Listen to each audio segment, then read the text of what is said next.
I would like to jump on the satellite data simulation bandwagon and talk a little bit about work what we have done in the ALERTNESS project in Norway in cooperation with Dutch colleagues. And this time I would like to focus on a representativeness of the satellite product and the footprint operators. So this is the outline of my talk. First, I would briefly explain the motivation, what is a footprint operator and why this might be important. And then I would like to show three examples or three different instruments, namely scatterometer, wind data, Aeolus wind profiles, and radiance observations, and their footprint operators, and then draw the conclusion at the end. So about the motivation, we all know that over the Arctic domain, it's very important to use the remote sensing observations because we don't have that much conventional.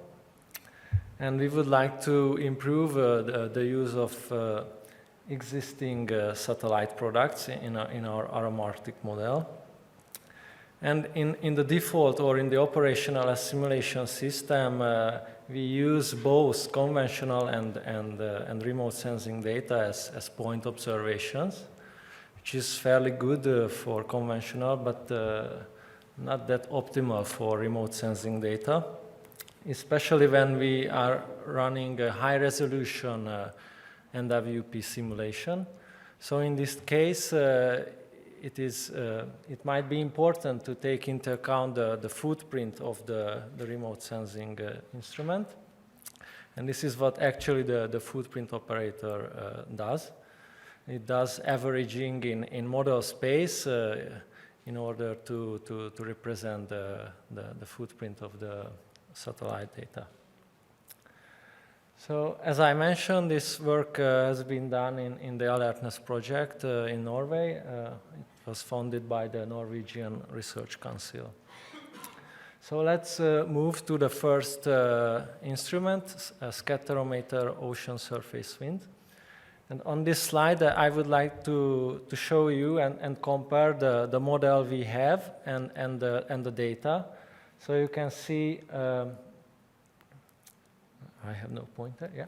So you can see on the left figure the AROME model wind vectors on full resolution.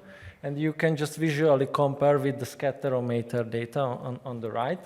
And it's immediately visible that we have a certain resolution gap. And one cannot expect to constrain the AROME smallest scales with such a satellite product because it's simply not able to see those the smallest scales of the model. So if we move on these panels, you can see the model equivalents of the scatterometer data. And on the upper left figure with the pink wind barbs, you can see the default case. And if you can see this well, by assimilating the scatterometer data using the horizontal interpolation in the default setup, we are basically constraining and comparing the smallest scales of the AROME model just by assimilating the scatterometer data. And once we start to using this averaging operator, instead of the horizontal interpolation, we are basically able to avoid the correction on the smallest scales, and we can constrain those scales in the data simulation which are actually measured by the instrument. And if we apply this operator, we can gain a small but significant impact in the wind speed forecast. So that was the first observation type, and now I would like to show another one, which is the Aeolus wind profile. This is a pioneering satellite mission measuring wind from space by a Doppler wind lidar.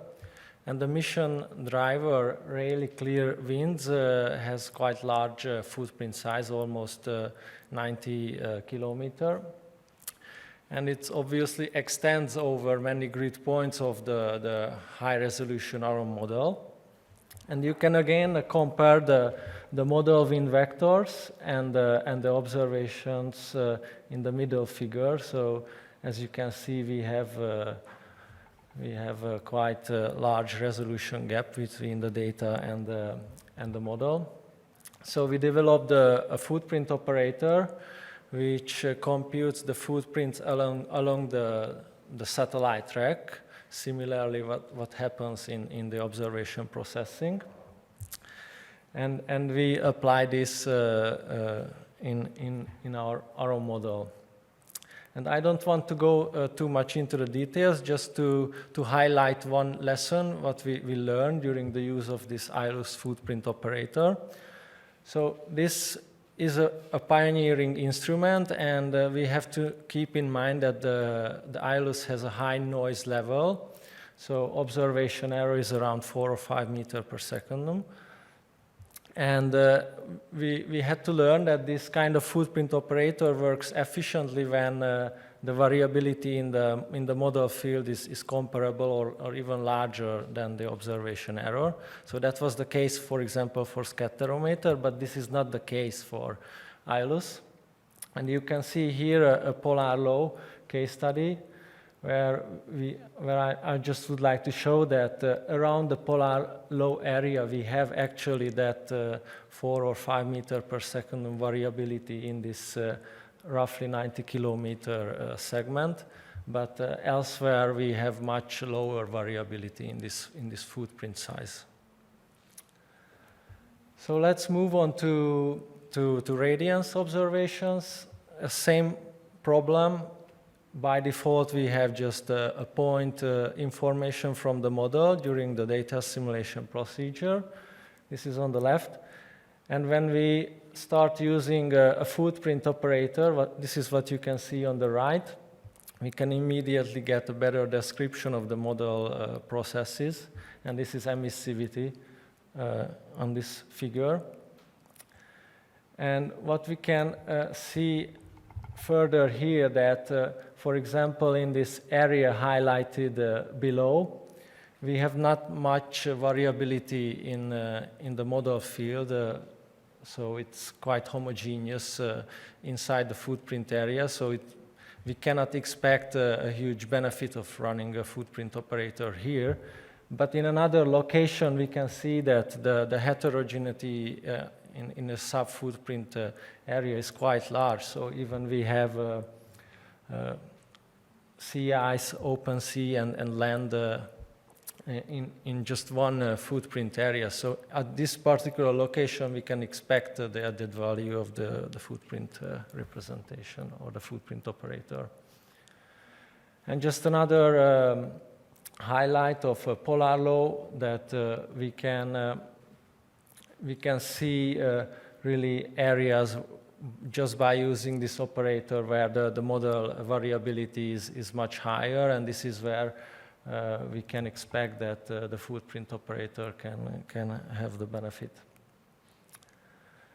So I would skip this slide. This is just about the different instruments, M2A and M2B emissivity with the footprint operator, and jump to the conclusion. So the use of satellite observation in most of the operational centers are just assumed as point observations, and this is probably too conservative when we run high-resolution model simulations. And the footprint operator can help to make the simulation system more optimal, and just to constrain those scales which are actually measured by the instrument. So it is very important in higher and higher resolution. Yeah, and it can help to improve, for example, quality control and to further extend the use of observations. So thank you for your attention, and I'm here to answer some questions. Thanks.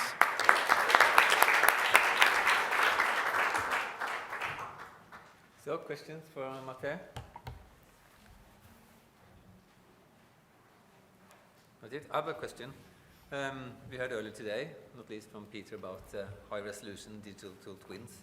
So, in what way can merging physical modeling and also observations, and with your, I guess, Peter, that you could say that the model resolution is increasing faster than the satellite resolution, perhaps, at least next few years. So how, Máté, what do you see the supermodeling can help in this respect to fuse observations and model? Yeah, I think we should keep in mind that this is one source of error in data simulation once we are running a high-resolution simulation. So this is a representation error in data simulation. So it will certainly improve the system if we can afford and run this footprint operator in high-resolution data simulation. That's what I believe. Okay. Good. Thank you again, Máté.